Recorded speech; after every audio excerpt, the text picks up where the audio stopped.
নমস্কার, আমি সুবীর।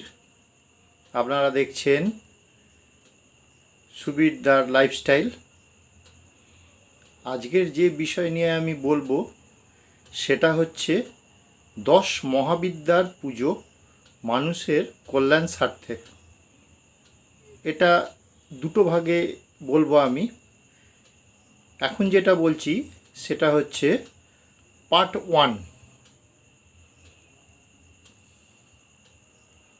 1, দক্ষিণা কালী। ইনি শনির অধিপতি দেবী। শনির নানাবিধ দোষ ও অশুভ প্রভাব রোধে দক্ষিণা কালীর কবচ ধারণ মন্ত্রের মতো কাজ করে। 2, তারা। বৃহস্পতির আরাধ্যা দেবী হচ্ছেন তারা। দরিদ্র নাশ করে এবং নীল সরস্বতীর বিদ্যা দান করেন। তারার কবচ ও যন্ত্র ধারণ করলে ভালো ফল দেয়। 3 হচ্ছে ষোড়শী। ষোড়শী বা শ্রীবিদ্যা পূজায় মানুষের দরিদ্র নাশ হয়, বৈভব বৃদ্ধি পায়। ষোড়শী যন্ত্র স্থাপনে বাস্তুদোষ নাশ হয়। 4, বগলা। মঙ্গলের আরাধ্যা দেবী বগলা।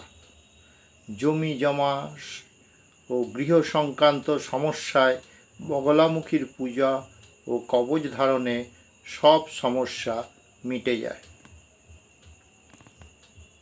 5, মাতঙ্গী। রবি গ্রহের আরাধ্যা দেবী পুজো করলে শরীর সুস্থ থাকে, নাম যশ বৃদ্ধি পায়। এর কবচ ধারণে বেকারদের চাকরি হয়। আমি যে 10 মহাবিদ্যা বলছি এগুলির পুজো সাধারণত মন্দিরে দেবেন, ঠিক আছে। আর কবচ ধারণের ক্ষেত্রে সব সময় এই দেবীদের পায়ের যে ফুল, সেই ফুল একটু খানি হাতে করে কেটে তামার বা রূপোর মাদুলিতে ধারণ করা হয়। হ্যাঁ, এটা মানুষের বিশ্বাস।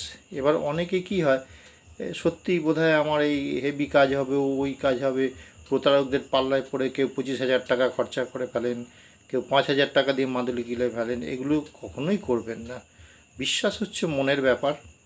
হ্যাঁ, আর আপনি এগুলো এই দেবদেবীর পুজো সাধারণত 5-10, খুব বেশি হলে 21 টাকা দক্ষিণা দিয়ে করতে পারেন যে কোনো মন্দিরে।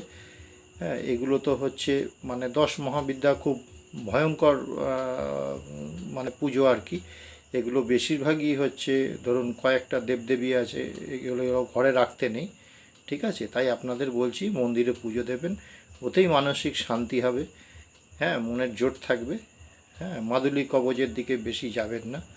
হ্যাঁ, যাদের বিশ্বাস বেশি তারা নিজেরা এইভাবে ঠাকুরের ফুল নিয়ে একটা তামার ছোট মাদুলি কিনে নিয়ে তাতে ফুলটা ঢুকিয়ে মোম দিয়ে মুখটা বন্ধ করে দেবেন। দিয়ে পুরুষরা হচ্ছে ডান হাতে, মহিলারা বাম হাতে ধারণ করবেন, ঠিক আছে। মনে বিশ্বাস রাখুন, পরিশ্রম করুন, হ্যাঁ, নিশ্চয়ই সফল হবেন।